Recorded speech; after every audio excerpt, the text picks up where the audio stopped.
everybody.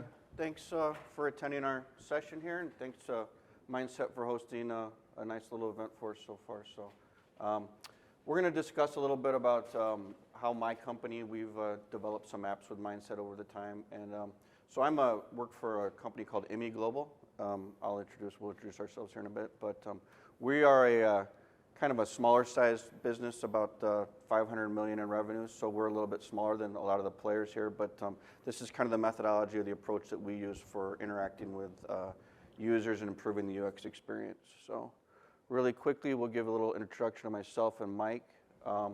So I'm with IMI Global. I'm the SAP project manager and also the operations manager as well. So we run ECC 6.0 Enhanced Pack 7 with the full suite SD, PP, MM, QM, FICO, with WM and PM add-ons included. So that's kind of my day-to-day operations, and then as project manager, one of the things I'm tasked with is to identify and design value-added system applications that improve how our users interact with SAP. 18 years of implementation experience with Cargill, Accenture, and IBM, and that also includes my time at IMI Global as well. And then I'll let Mike discuss. A little bit about me. I'm one of those people who got to stand up the whole time while Sam was talking. I've been doing this almost 24 years now. I've been with Mindset pretty early on, about 7 years in a couple months here. My background is mostly technical, but has grown into being techno-functional on multiple different areas. Don't want to bore everybody with all the different areas of SAP because I think everybody knows them. And ultimately what I like to do is, say Sam stole some of my thunder, SAP GUI, the interaction, the user experience, it's terrible. We all know that. And so what my passion is changing that and making it so people can actually use the system. And the best story that I like to use is, the quick show of hands is who's ever ordered anything off of Amazon, and how many of you actually had to ask for help or be trained on that? And normally a hand does not go up for that. And my challenge is always, well, why can't SAP be the same way? And then this is a little bit of our timeline as it correlates with our partnership with Mindset. We're kind of relatively new. We've been in SAP for only since 2017, so we're kind of still, I wouldn't say we're in the juvenile stage, but we're still relatively new to SAP as compared to Cargill, CHS, and Ecolab here in the room. But we've been basically developing apps with Mindset now for the past 4 years, and we've had a really good experience thus far. So we got a little bit longer extended line than Sam did. More than 3 months to do our development and maturation process. So. I want to give you a little bit of background on IMI Global. So we basically are a foundry business. We manufacture large castings for the mine sites. So Cleveland Cliffs, Penasquito, Freeport-McMoRan, those are all companies that operate mines, and they purchase and use our product in their mills. So our products are designed to meet specifications for the customers. So the geometry is drafted and designed. We manufacture in-house large-scale sand molds, which basically are the geometry of the castings which go into the mines. So one of the main products we produce, we use in-house, is sand molds, which are very complex to produce. We buy scrap iron and melt it down, so we roughly basically build a melt batch of about 25,000 pounds of metal, which gets put into a furnace and then ladled and then delivered to the sand molds. Additionally, we make sure that the chemistry of the metal that we're melting is accurate to align with what the customer is pulling out of the earth. So once our parts are poured and dried, we then heat treat them. So these are our products going in and out of an oven. This heat treating process right here is kind of our special sauce. The chemistry is the chemistry, anybody can get that. But when we heat treat the castings, which is raising and lowering the temperature of the product, it does an internal process in the chemistry, which I can't really fully explain, but it's called crystallizing, and it changes the structure of the material that we're selling to the customer. This is an image of our part being used. So this is a large-scale mill that one of our customers operates, and these are all our products lining the interior of that mill. So you can see these are quite large pieces of equipment. So this is more once the installation was completed, that's our product here.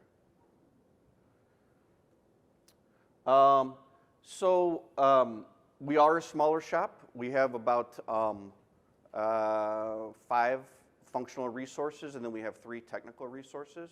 So us to identify is a little bit different than most of what I think the larger shops that use SAP are going through. So, but I think by and large, we do pretty much similar to what you're doing. First, the frequency of transactions. How often is this transaction being utilized by the customers? If it's something that's utilized infrequently, it's not something we need to enhance. The complexity of the transaction. So I think I speak for everybody when you look at a GUI transaction, and it's very difficult to understand. There's extraneous dates, there's extraneous buttons, and it's very confusing, and it's frustrating for the users. They don't know what they're doing the first time they see it, or maybe the 20th time they're seeing it, and there's so many options for different clicks and points of contact for the users. So I think it's kind of a complaint department, but also at the same time, the complexity of the transaction that they're working on factors into what we do for our Fiori development. And then business support. So is there somebody in the business that is going to champion this application? Is there somebody that's going to make sure that the users are, using it? Is there somebody that's going to get excited about it when it goes into market? When we deliver a Fiori app, we're not simply unplugging the GUI option. So if users want to battle the GUI, they can continue to do it. But we want to make sure that we have users that are excited about using the Fiori app so that they spur themselves and other users to use the app as well. And this is just our little Venn diagram as well. Also being a smaller company, I think those are pretty obvious, but some of the smaller intangibles that we always look into is, what is SAP offering? Is there something coming down the pipe that we can align with that's going to be able to replicate the custom development that we're developing? In our case, we're right now on HANA database, but we're not running S4. So a lot of the SAP suite is still not available for us to select from. But at the same time, we don't want to invest time and energy and money into something that maybe the market is going to deliver at some point going forward. So we try our best to attend meetings, conferences like this, work with our partners to understand what's coming. A lot of times, though, being not on S4 kind of puts us in a box for right now. So I think know your business. I don't mean this to be condescending, because we all know our business, but I spent years with Accenture and IBM and Cargill as an implementer, and I did not work with the business. I did not transact the same way the business did. I didn't support the business through daily operations. So I wasn't always really aware of the pain points that SAP was causing. Now in the role that I'm in, and some of it is the nature, the size of the company that I'm with, I have the opportunity to work with the users and support them on a daily basis. That gives me the visibility to know how they're failing and where their pain points are. And quite frankly, me and my team, we're transacting on behalf of them, so we know a lot of the pain points that they're going through. So I kind of titled that "Know Your Business," but I think it's really just don't allow yourself to get siloed into an IT or an integrator role, because it doesn't give you real-world application on how the business is using that process. And then use your imagination. I think why we're all here is because we're discussing design thinking, and I think that one of the things that kind of invigorates me and the passion for what we're doing is there are no bad ideas for apps that will help make our business run. There's just some that might get used more frequently than others. So I think in my experience, I've had several ideas for apps within our business that have never, basically people didn't appreciate them. But for every 2 or 3 that fail, there's one good one that is applicable for our business. I don't know, Mike, do you want to elaborate on that at all or not? Yeah, so even An experience that I've had is you can throw out an idea that you may not even have it fully baked in your own head, but to a group you could say, oh, you know, I want to build an application to do X. Well, that gets somebody else thinking that, okay, well, that's not exactly how we do things or want to do things, but it gets them thinking along another line. And so a quote, I'll say the word dumb because it's a presentation. Even throwing out a dumb idea, if it keeps the conversation going, it will lead to innovation. Yeah, I would agree. I mean, there's lots of times we're in design conversations and Mike will say something and then, you know, I'll be able to build on top of that and then ultimately the product is better. So always using your imagination with your business, I think, is a good idea too. I think that was a nice way of saying I'm good at dumb ideas. Then we've gotten examples of some of the applications that we've partnered with Mindset to build. So we've had this app in our toolbox for about 4 years now, and it's really helped streamline a lot of the processes. So for those of you who are familiar with the scrapping process in SAP, it's a pain. It's ridiculous. It's I mean, sorry, I feel like we're bashing SAP today, but it's, I mean, scrapping is, you're trying to just say, I don't want this part, and I don't know how many times you guys have looked at it, and there's 5 screens, none of them look the same, and then we expect the users to know how to do that. So, I mean, first, the user was expected to find the production order that the item was created against. They don't care what the production order is, they don't know, they just know they have a part in front of them that they want to scrap. Then there was an extraneous data screen, which has 4 tabs, how many function buttons at the top, and then how are they supposed to know which of these fields they're supposed to enter? And I mean, I've got my name in here 3 times. It's you know, extraneous. Once they enter the front screen, then they had to go enter more data on the data management tab. Then they had to go to the reject to transfer the material from one to another. How does the user know this? They don't care. You know, here we're taking a casting and we're transferring it to metal, but they don't care, and they also don't know how much quantity they're receiving back in.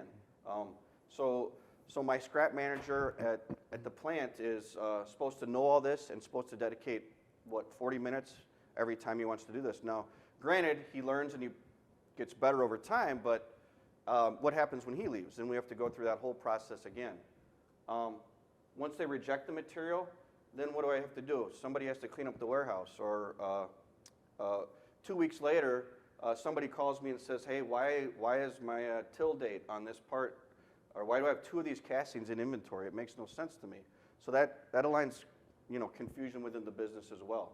So right there, what have we got? Roughly 5, 6 screens that takes people's time and energy away from their work, and they're not interested in SAP. They're interested in making castings and shipping product. So this is all extraneous to them. This is all minutia that they don't really want to have to deal with. So we developed an app, allows them to enter the serial number. That serial number shows them which castings are in either WIP or in finished goods. From there, they enter their details. They can upload a picture here if they want. And then they're taken to a third screen where they're able to confirm the notification. So that notification, then I get my quality notification.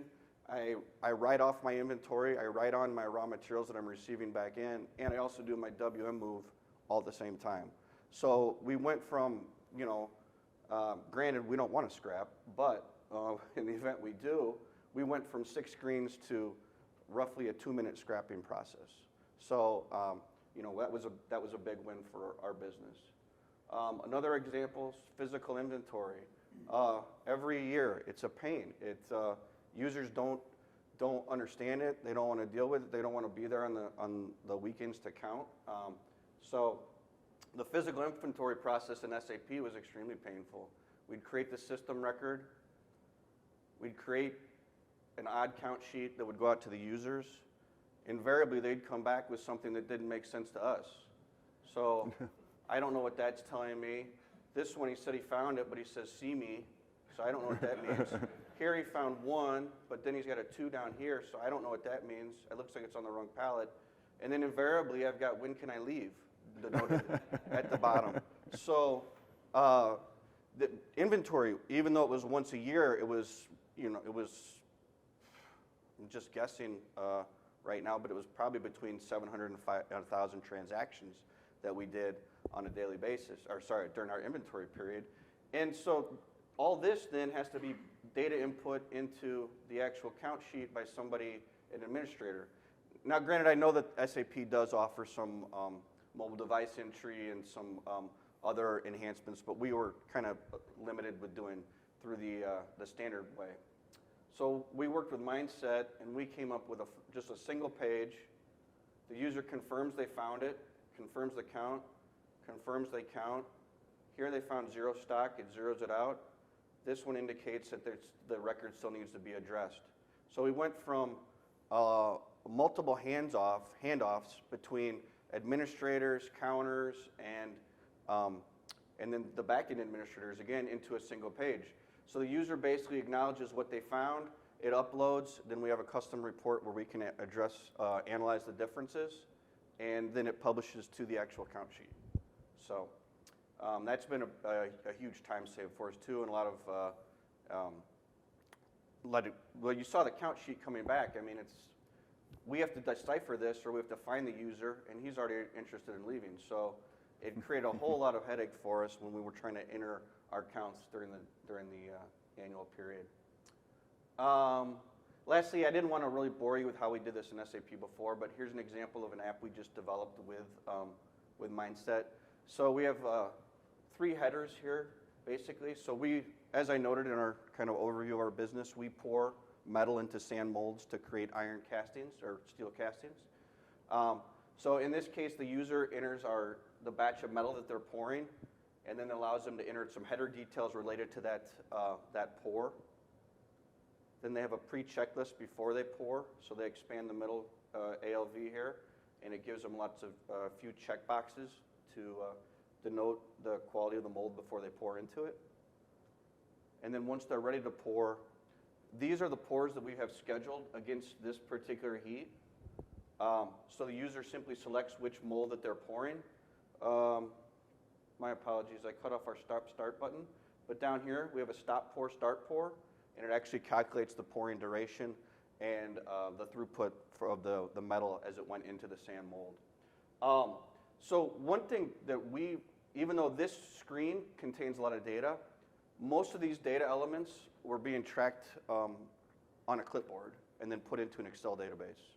So we streamlined the process for the users in terms of entering, confirming their pour, but we also eliminated some outstored data source and then some duplicate data entry that was happening for the users as well. So this one, we just went into production with this one about, I don't know, 4 weeks ago. So it's been a success for us so far. Everything's wonderful.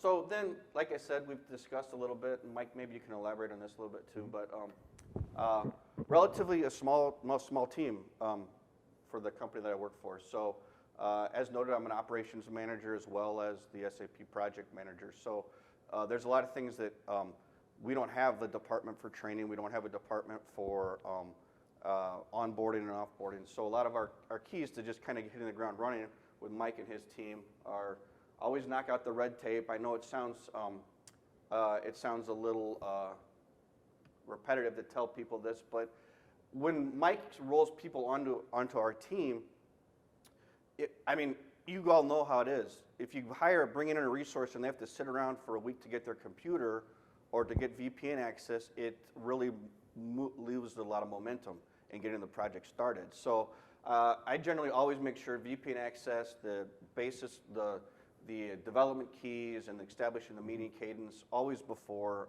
the kickoff. And sorry if that's a little repetitive to tell you guys that, but it really helps at least us get going on projects. So in general, I at least always try and provide a PowerPoint of what we want the end product to look like. Now, this is probably a little mundane, and I'm sure there's multiple tools that we could be using to deliver something else to the team. But I don't know, Mike, maybe you can elaborate a little bit, but I always feel a lot more comfortable going into the project having this design identified. Yeah, having a basis for what we what they want the app to look like is huge. A lot of times, on a larger project, you'll go through design thinking and you'll end up with diagrams, and our UX team or somebody will build out a big prototype that people can go out there and click through. On smaller projects, that's not often part of the budget. And so having this allows our UX designers and front-end people to see David's vision and the client's vision on these. Be prepared to wear many hats. Sorry, everybody, if to see that, but that was one picture of myself with a hat. I'm a Chicago transplant, so White Sox are my team. Sorry for Twins fans in the room. But yeah, as in a smaller team, I by and large, I'm the SME, I'm the designer. A lot of times I'm the tester, and then I'm also the relationship manager. So, which I think when we're on projects, we all kind of do this invariably. But I used to always think that it was challenging to do so much in a project, but they're just always that way. So be prepared. And then I think, Mike, hopefully I do a good job of this with your team, but we always try and build trust early in the relationship. So respecting the geography and the cultural differences, and then building that trust early in the project, I think really helps our group work well with Mindset and what we've tried to build with them.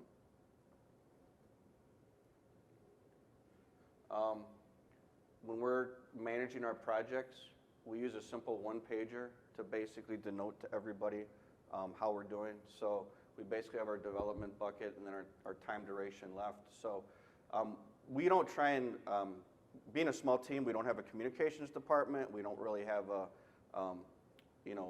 multiple avenues for people to provide input. So we really just stick with a single one-page approach for all of our projects. Not to inundate the team with too much information, just the key deliverables, and then a simple graphic that shows how much is left to develop and how much time is left on our allocated project. So. This is how we start our daily stand-up meetings, is we show this. And so everybody on the team is aware of all the key dates. They know what's coming up. They know if there's any bugs, if there's anything is open, who it's assigned to, any ongoing notes, timeline.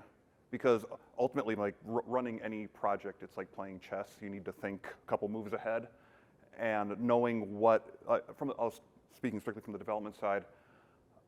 Front-end developers need back-end work done before they can truly do their stuff. So even if we're building out a shell to keep each team moving forward, that's kind of where the whole. It's like I say, it's like a chess match. I think this is our last slide then, and this is kind of just some key points on why we've worked with Mindset, why we've trusted them, but by and large they've delivered on a pretty much every opportunity they've had, they delivered, and most importantly, Mindset's really been able to identify and vet the resources that are doing the development. So I think that's kudos to Mike. He always seems to get resources that are knowledgeable, impactful, and most importantly, engaged. I haven't had any resources I worked with Mindset that you have to kind of stimulate the conversation. They all want to be there, they want to help, they're excited to be part of the team. Culture, we work well with Mindset. Our cultures seem to align well. Mindset has never treated us, I've referenced several times that we're a smaller business. They've never treated us or our time or our energy as if we are any smaller than Cargill or Ecolab. So, and I think all of these things have played into the synergy that we've had with Mindset, and that's just basically making us one team. So, any questions, or Mike, do you want to add anything on? Yeah, a couple things. I was thinking about this about an hour ago, and so I didn't have time to put it on a slide. But we finished the deck about an hour ago. So it was okay. It was like 55 minutes. Yeah. Okay. So it's kind of thinking about how we build a team to build one of these smaller apps. Kind of look at we can look at the mock-up that David creates and figure out a quick timeline based off of experience of previous apps that we've built. And then we kind of look at it as how many developers do we need and how long is that going to take? And then with that, we'll build out what's the correct mix of on versus offshore resources. Do we need a project manager? And going back to where we wear multiple hats, most of the time we don't employ a project manager. I'll say, well, David it ends up doing a lot of that project management. But you'll hear in a lot of larger projects where you'll have an extensive backlog created in Jira. On a lot of these smaller projects, it doesn't necessarily make sense to spend hours and hours, if not days, of people's time to hash those things out. And so when we're putting our teams together, it is very, very compact, and we have usually, full stack developers where anybody can take on anything that happens. So it's kind of next task up. We'll have an Excel spreadsheet, which we'll break down. Like if we take this app, we can break it out by tab, we'll break it out by data, how many services do we need to write, and we have that team ready to go to create those things.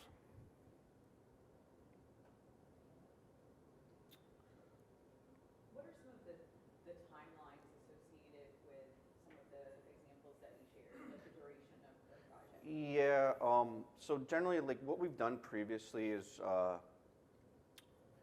a lot of it, I think, in general, is driven by the cost of the project.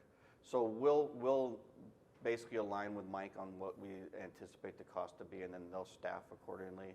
And then based on that, we'll have a run rate that kind of dictates when we need to get things done. We haven't really, I wouldn't say, that's probably not a very great answer, but that's traditionally how we've been doing things. We budget for it, and then we kind of make the deliverables work to that budget. So we're not, I don't know if I would say, Mike, you kind of have strategic ideas around how long like specific development objects should last, and then I kind of manage to how long the money will last. So specifically for these, if I'm remembering correctly, I believe these were 8 to 10 weeks from beginning to end, and that is usually a sprint 0 1 week, 3 2-week sprints, and then 1 week for QA testing and move to prod. Sure. Question about your team. So you said you've got 2 technical folks. Have they been involved with the development of this at all, or even after modifying? Yeah. So generally, that's kind of that's a good question. Our relationship with our developers. So we have developers in house that are kind of a shared service across other sister companies that we have, and those developers, by and large, work on our break fix and our day-to-day GUI applications. Usually what we do is we will outsource with Mindset or other SIs to do our Fiori apps, and then we'll do a knowledge transfer to our our in-house development team. So by and large, our inside development team works on our smaller break fix items, and then we use larger scale outside services for kind of the bigger development objects that we want to do. Our inside developers are good, but they don't have the same level of experience and I kind of imagination would be the word I'm looking for that generally Mindset or some other integrators bring to the table. Yeah. Yep. So are you employing any user experience before it gets to development? Like how do you know how to lay out the system? Yeah. Make sure it's actually usable. Assuming this is being used in the plant. Yep. Yeah. So it's probably pretty. Yeah. So our plant is a pretty hostile environment.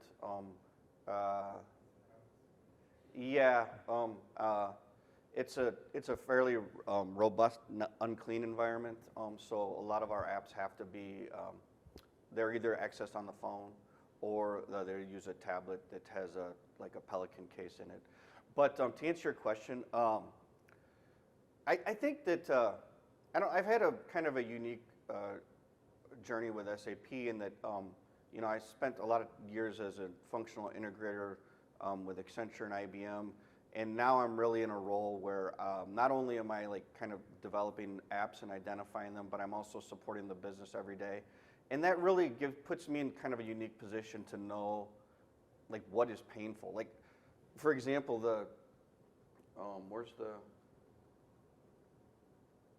I mean, I know how painful this is because I've done it. So I, unfortunately, given the nature of the size of the company that I'm with now, it puts me in a position where I know kind of the pain points just through personal experience of what the users are doing. Then what I'll do is I'll take what I know is a pain point, what I know I've heard from the users, and then I'll develop my PowerPoint to build something, and then we'll have. Yeah. Yep. Yeah, exactly. So I'd say the identification comes from my day-to-day activities. The usability and the vetting of the design is, we visit with the users before we take it to mindset, and we generally have a touch point every 6 months to say these are potential apps that we're looking at. Then the next 6 months we might have a design for some of the ones that had critical mass behind the conversation we had 6 months ago. So a lot of those ideas come from internal use, and a lot of it come from biannual meetings that we have with the process areas in the business. So. So from a technology perspective, since you're on ECC, any concerns about migration to S4 where these may not work? Yeah, Migrate? absolutely. It's a huge investment to do it now. Yep. You may lose that investment when you migrate. Yeah, we're well aware. We're well aware, but without belaboring the point, we're owned by a Chilean company that also owns 6 or 7 other business units, and they are basically they manage the roadmap for when we're going to migrate to S4. So we went to the HANA database, I believe, in 2019, if that's correct, with the intent of going to S4 earlier than the market was our expectation. And then COVID really reset the timeline for us. And quite honestly, I don't know, I have not heard when our CIO wants to go to the S4 application, but we're well aware that investment here could ultimately be mitigated by that migration. And we're well aware that it's going to be a fairly substantial project. So I personally don't want to go through it just yet, so I don't say anything about it. But yeah, exactly. Yeah, I kind of enjoy doing the design. It's still a good user experience. Yeah. You do it, and the roadmap's still 3 years out. Right. They're not getting what they need. So, I mean, And generally, when we partner with Mindset or an outside integrator, it's generally the spend is somewhere between $40,000 and $70,000 maybe, which is like, a decent spend, but it's also not substantially marginal, I suppose.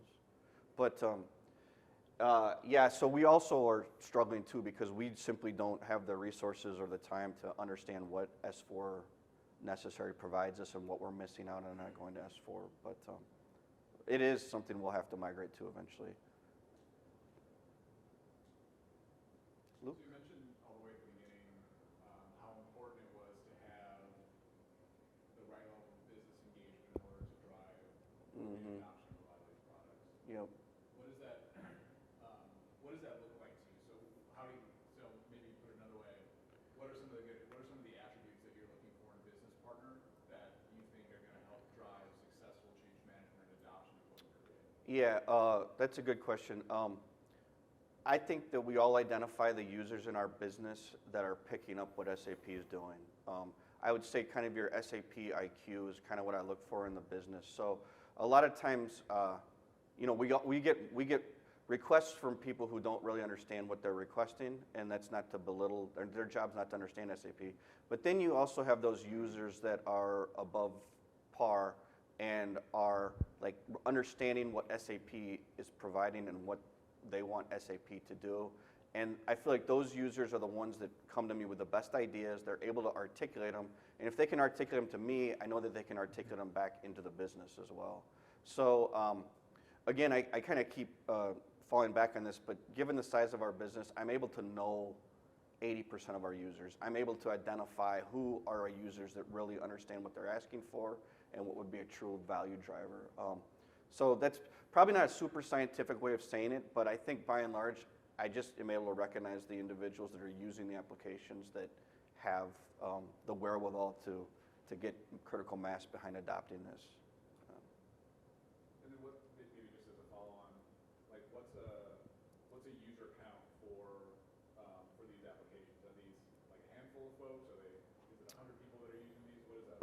North America, let's say the quality. So quality is not a lot of people in North America, but it was adopted by the other businesses using it. So North America, it was probably only 50 users that were using the scrap application. But then ultimately it got retrofit to the other businesses that our parent company owns, which is a good win for us, obviously.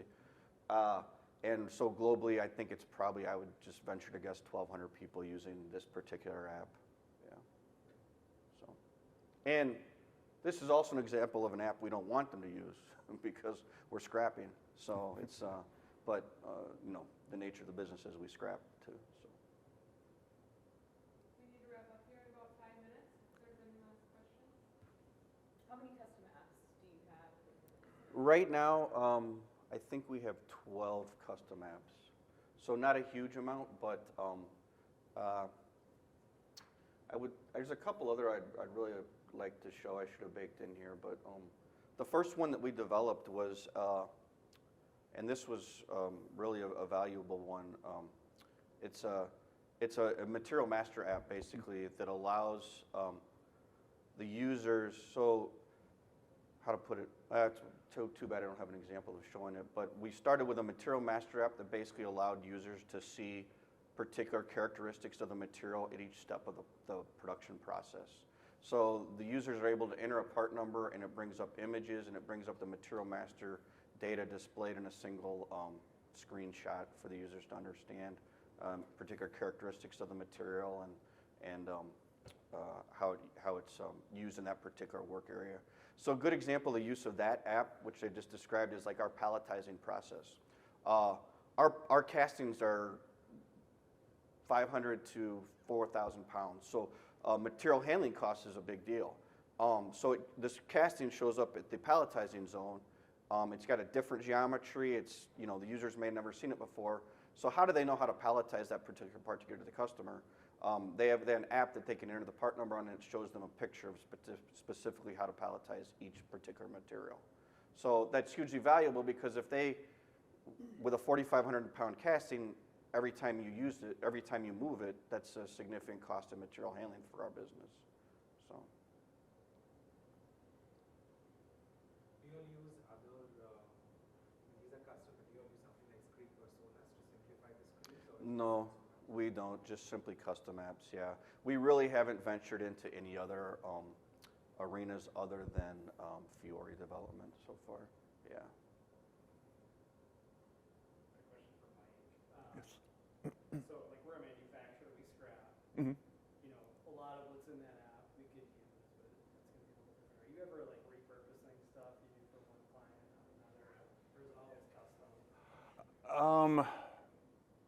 We'll take notes from what we've done previously, but at least for custom apps, we won't, there might be some cut and paste involved, but I guess technically speaking, if we write something for ME Global, they own a copyright for that, and so we can't just lift and shift for that. How many people are using this now, Mike? The kickback's on the way.